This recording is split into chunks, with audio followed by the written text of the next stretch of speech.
स्वीकारण, सत्य का स्वीकारण मनुष्य के लिए बहुत ही महत्वपूर्ण है।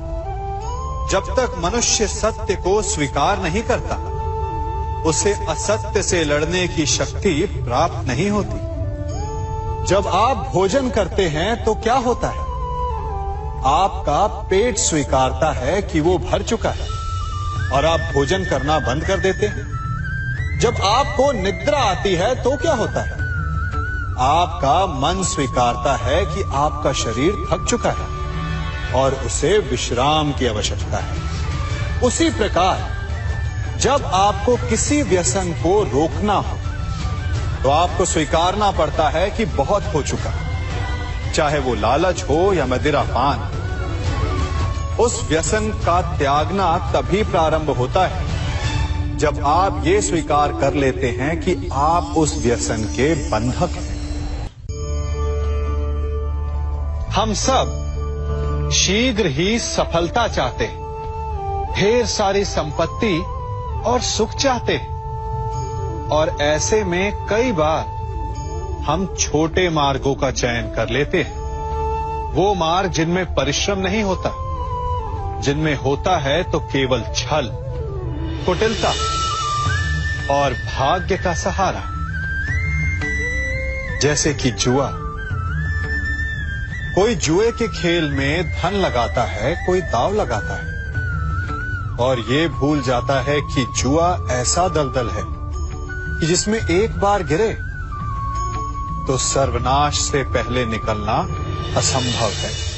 यदि आप जीते तो और जीतने की भूख बढ़ जाएगी, और यदि आप कुछ हार बैठे तो उसे पुनः पाने के लिए आप फिर से खेलेंगे। मनुष्य को ये आभास ही नहीं होता कि अपनी संपत्ति के साथ साथ वो अपनी मानवता, अपने संस्कार, अपना धर्म और अपना उत्तरदायित्व तक सभी जुए की भेंट चढ़ा देता है।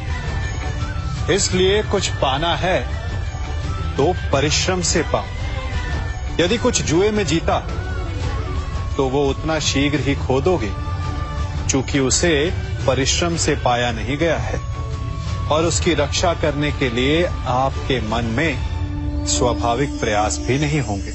आपने अपने जीवन में कभी तलवार खरीदी है? क्या देखकर तलवार खरीदते हैं? उसकी मयान देखकर या उसकी धार देखकर? अरे, मैं भी कैसा प्रश्न पूछ रहा हूं आपसे। ये आवश्यक थोड़ी कि आप कोई योद्धा या क्षत्रिय हो। ये भी हो सकता है कि आप कोई व्यापारी, कोई छात्र या शिक्षक हो। तो चलिए मैं आपसे ये पूछता हूं कि आप नए वस्त्र कैसे खरीदते हैं? क्या उसका रंग रूप देखकर खरीदते हैं या उसकी गुणवत्ता देखकर? गुणवत्ता देखकर, है ना? ठीक उसी प्रकार जब आप किसी मनुष्य से मिले तो उसके रंग रूप पर मत जाइए, उसका आचरण समझने की चेष्टा कीजिए, उसकी मेधा, उसकी प्रतिभा का मूल्यांकन करने का प्रयास कीजिए। आपका जीवन बहुत ही सरल हो जाएगा। आप सब ने अपने जीवन में एक कहावत तो सुनी ही होगी कि एक चुप 100 को हराए। सुनी है ना? और इसीलिए कई बार हम जीवन में चुप रहते हैं, मौन रह जाते हैं, क्योंकि ये सत्य है कि एक मूर्ख के लिए मौन रहने से अधिक श्रेयस्कर उत्तर और कुछ भी नहीं हो सकता। परंतु क्या जीवन में सदैव मौन रहना, सदैव चुप रहना क्या उचित होता है? नहीं। जहां पाप का बल बढ़ रहा, जहां छल हो रहा, वहां मौन रहने से अधिक गंभीर अपराध और कुछ नहीं हो सकता। मौन रहकर कदाचित आप समस्या से बच जाएं, परंतु आप संसार को समस्याओं में उलझा देते हैं। इतिहास साक्षी है कि पापियों के उद्दंडता ने संसार को इतनी हानि नहीं पहुंचाई जितना कि सज्जनों के मौन ने पहुंचाई। यदि कोई मूर्ख बोल रहा है तो मौन रहना उचित है, परंतु यदि कहीं अपराध हो रहा छल हो रहा है तो उठिए और विरोध कीजिए, क्योंकि आप भले ही न सही परंतु आपकी आने वाली पीढ़ी इस पाप के दंड को अवश्य सहेगी। जीवन में सफल कौन नहीं होना चाहता? पद में, प्रतिष्ठा में आकाश जैसी ऊंचाई किसे नहीं चाहिए? स्थिरता में भूमि जैसी दृढ़ता किसे नहीं चाहिए? सभी को चाहिए। परंतु सफलता का पुष्प अपने साथ अहंकार का कांटा भी लाता है। सफलता आपको आनंद देती है, उपलब्धि आपको गर्व देती है, और फिर यही आनंद धीरे धीरे अहंकार में परिवर्तित हो जाता है, फिर अतिक्रमण में और अंततः अन्याय में। और यहीं से सफलता का नाश प्रारंभ हो जाता है। यदि आप चाहते हैं कि आपकी सफलता लोगों की दृष्टि में सम्मान बनकर रहे, लोगों के मन में शूल बनकर नहीं, तो ये आप वृक्ष से सीखिए। फलों से लदने के पश्चात वो झुक जाता है।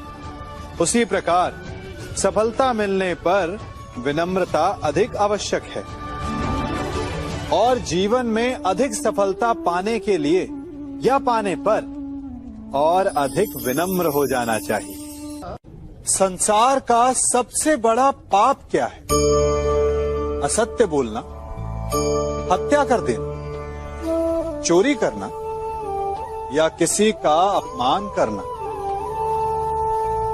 संसार का सबसे बड़ा पाप है किसी निर्बल को सताना, और संसार का सबसे बड़ा दंड भी उस निर्बल के मुख से निकली हाय है। आप देख रहे हैं मैं क्या कर रहा हूं? मैं लौह पिघला रहा हूं, और ये लौह पिघलता है इस चमड़ी की बनी धोनकी से निकली हवा से। तनिक सोचिए, एक मृत पशु की खाल से बनी धोनकी इतने कठोर लोहे को भस्म कर सकती। ठीक उसी प्रकार आप चाहे जितने भी शक्तिशाली क्यों ना हो, यदि आपने किसी निर्दोष, किसी निर्बल को सताया, तो उसके मन से निकली हाय और उसका श्राप आपके जीवन को भस्म कर सकता है। मनुष्य भी बड़ा विचित्र प्राणी है। अपनों से नीचे के स्तर के लोगों को वो हे दृष्टि से देखता है, उनका उपहास उड़ाता है, उनसे बार बार कहता है कि तुम्हारा कुछ नहीं हो सकता, तुम भविष्य में कुछ नहीं कर पाओगे। जब मनुष्य के पास धन, संपत्ति, मान होता है तो वो दूसरों का आदर नहीं करता, परंतु वो एक बात भूल जाता है कि उससे भी अधिक शक्तिशाली कोई अस्तित्व में है, और वो है समय, काल। काल अपना चक्र कब बदलेगा ये कोई नहीं जानता। समय अपनी करवट कब लेगा ये कोई नहीं जानता। कोयला भी समय के साथ साथ हीरे में परिवर्तित हो जाता है। इसलिए जीवन में कभी भी किसी का भी उपहास नहीं उड़ाना चाहिए। कभी सोचा है हमारा जीवन भी उस रेत की घड़ी की भांति है? जो रेत नीचे गिर चुकी है वो हमारा अतीत है, जो अब भी ऊपर है वो हमारा आने वाला भविष्य है, और वर्तमान ये संकुचित स्थल है जहां से धीरे धीरे करके रेत गिर रही है। अर्थात हमारे पास जीने के लिए यही एक क्षण है। उसका उपयोग कैसे करना है ये हम पर निर्भर करता है। जो बीत गया उसका दुख मनाना है, या जो भविष्य में होने वाला है उसकी प्रतीक्षा में क्रोध करना है। सब कुछ करने के लिए यही एक क्षण है। प्रसन्न रहना है तो उसके लिए भी यही एक पल है। प्रतीक्षा करते रहोगे तो ये पल भी भूतकाल में बदल जाएगा। इसलिए आनंद के लिए, परोपकार के लिए प्रतीक्षा ना कीजिए।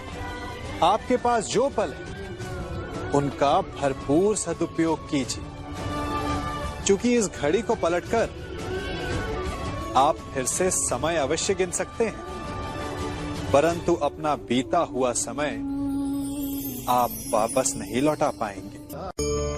हम सब अपनों की, अपने मित्रों की, परायों की सहायता करते हैं, परंतु हम सब के मन में एक व्यथा रह जाती है कि वो हमारा उपकार भूल गया, कि उसने हमें सम्मान नहीं दिया, कि समय पड़ने पर उसने हमारी सहायता नहीं की। होता है ना ऐसा? अब प्रश्न ये उठता है कि क्या हमें उपकार भुला देना चाहिए या नहीं? और उत्तर भी दो हैं, हां भी और ना भी। हमें दूसरों पर किए गए उपकार को भुला देना चाहिए, परंतु यदि किसी ने हम पर उपकार किया है तो उसे नहीं भुलाना चाहिए। यदि दूसरों पर किए उपकार भुला दिए तो अपेक्षा नहीं रहेगी। अपेक्षा नहीं रहेगी तो वो टूटेगी नहीं, मन कुंठित नहीं होगा, और स्वयं पर किए गए उपकार को स्मरण रखा तो उसे चुकाने के लिए सदा तत्पर रहेंगे, उपकार करने वाले के कृतज्ञ रहेंगे, तब भी मन प्रसन्न रहेगा। और यदि हम सभी ऐसा करने लगे तो सबके मन को संतोष रहे। प्रत्येक मनुष्य सफलता पाने के लिए कार्य करता है। कुछ सफल होते हैं, कुछ नहीं होते, और जो सफल नहीं होते वो सदा अपनी असफलता का कारण या तो अपनी परिस्थितियों को बताते हैं या अपने सहयोगियों को दोषी ठहराते हैं। परंतु क्या वास्तविकता में ऐसा ही होता है? क्या कोई परिस्थिति या कोई व्यक्ति किसी की असफलता का कारण बन सकते हैं? उत्तर हां भी है और ना भी। कैसे? आप इस तितली को देख रहे हैं? आपने एक मक्खी को भी देखा होगा। प्रकृति ने दोनों को समान गुण दिए हैं रस पान करने का। एक तितली फूलों पर जाकर उसका रस लेती और इस अवस्था में नए फूल खिलने की व्यवस्था भी करती है, और मक्खी घाव पर बैठती है, घाव को सड़ाती है और रोग भी फैलाती है। यदि इसमें किसी बात का अंतर है तो केवल सोच का। यदि आप उचित मार्ग चुनेंगे तो आपको सफलता मिलेगी, आप में उत्साह बढ़ेगा, और यदि आप अनुचित मार्ग चुनेंगे तो आपको असफलता मिलेगी, निराशा मिलेगी। अब उचित मार्ग चुनना है या अनुचित मार्ग, ये निर्णय तो आप पर निर्भर करता है।